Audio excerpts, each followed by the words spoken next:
Sana'y aking tatalikdan upang si Kristo'y makamtan bilang tanging pakinabang. Hallelujah, hallelujah,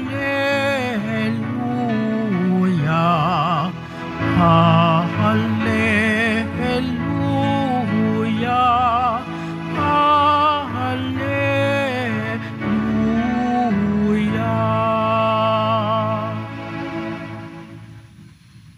Sumainyo ang Panginoon at sumayo rin ang mabuting balita ng Panginoon ayon kay San Lucas. papuri sa iyo, Panginoon.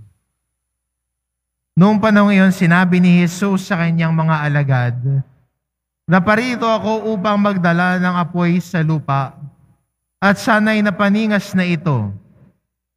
May isang binyag na dapat kong tanggapin, at nababagabag ako hanggat hindi ko natutupad ito. Akala ba ninyo'y pumarito ako upang magdala ng kapayapaan, kundi pagkakabahay sa lupa? Sinasabi ko sa inyo, hindi kapayapaan, kundi pagkakabahagi. Mula ngayon, ang 5 katao sa isang sambahayan ay mababahagi. 3 laban sa 2 at 2 laban sa 3. Maglalaban-laban ang ama at ang anak na lalaki, ang ina at ang anak na babae, at gayon din ang biyan ng babae at manugang na babae." Ang mabuting balita ng Panginoon. Pinupuri ka namin, Panginoong Heso Kristo. Maupo po tayo.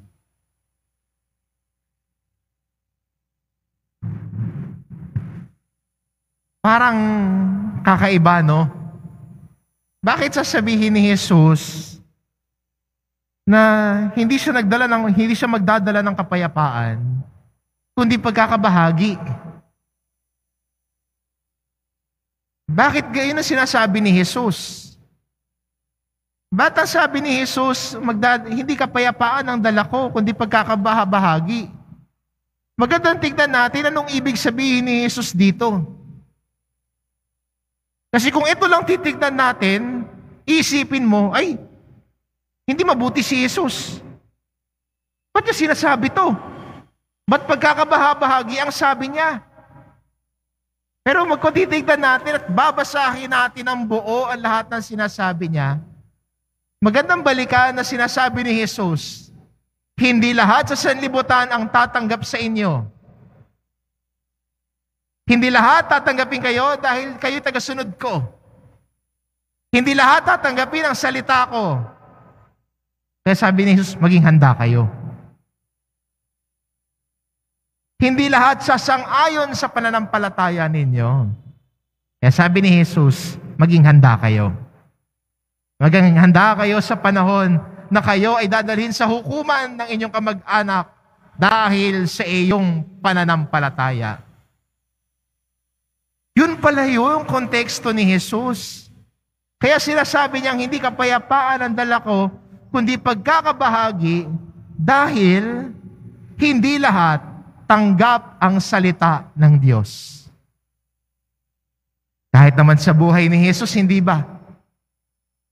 Sa kanyang pagpapahayag, tinanggap ba siya ng lahat? Hindi. Tinanggap ba ng mga Pariseo at Iskriba ang mga pantas ng kasulatan at ng utos? Tinanggap ba nila yung aral at utos ni Jesus? Hindi, di ba? Kaya may pagkakabahagi sa mga tumatanggap sa salita ng Diyos at hindi tumatanggap nito.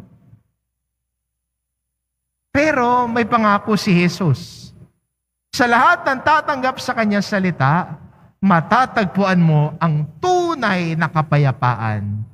I give you peace that the world cannot give. Sabi ni Jesus yun eh. Ang bigay ko sa inyo ay kapayapaan na hindi kayang ibigay ng mundo, hindi sa sukatan ng mundo. Ito yung kapayapaan na nais ibigay ni Jesus. Hindi yung kapayapaan na walang gulo, relax ang lahat.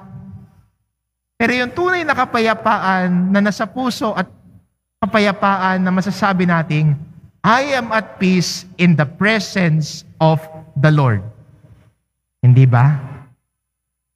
Dito pa lang ho, example na ho itong simbahan na ito natin sa Quiapo. Maingay ho sa labas. May busina, may sasakyan. Pero pag nandito ka, parang ang kaharap mong Pong Hesus Nazareno at nakakasumpong ka ng kapayapaan kahit maingay ang paligid. Hindi ba? Ikaw at ang Pong Hesus Nazareno ang magkausap sa iyong panalangin. Nakakasumpong ng kapayapaan kahit maingay ang paligid. Ito yung kapayapaan na nais ituro sa atin ni Jesus. Kapayapaan sa piling ng Diyos. Kapayapaan sa ating buhay panalangin, sa ating pakikipag-usap sa Diyos, sa ating pananampalataya. Yun ang tunay na kapayapaan. Yun ang kapayapaan na walang sino mang makakaagaw sa iyo. Peace in our prayer, peace in our presence with God, peace in living out our faith. Kaya po magandang paanyaya sa atin bilang mga Kristiyano ngayon, na hanapin sa Panginoon ang tunay na kapayapaan. Hanapin sa presensya ng Diyos ang magpapanatag sa atin. Huwag mong antayin na yung paligid mo sumang-ayon sa gusto mo. Pero kung tunay tayo may pananampalataya sa Diyos, sabi nga natin, sa Diyos, sapat na. Sapat na sa atin ang presensya niya, ang tunay na nagbibigay ng kapayapaan at kapanatagan ng ating loob.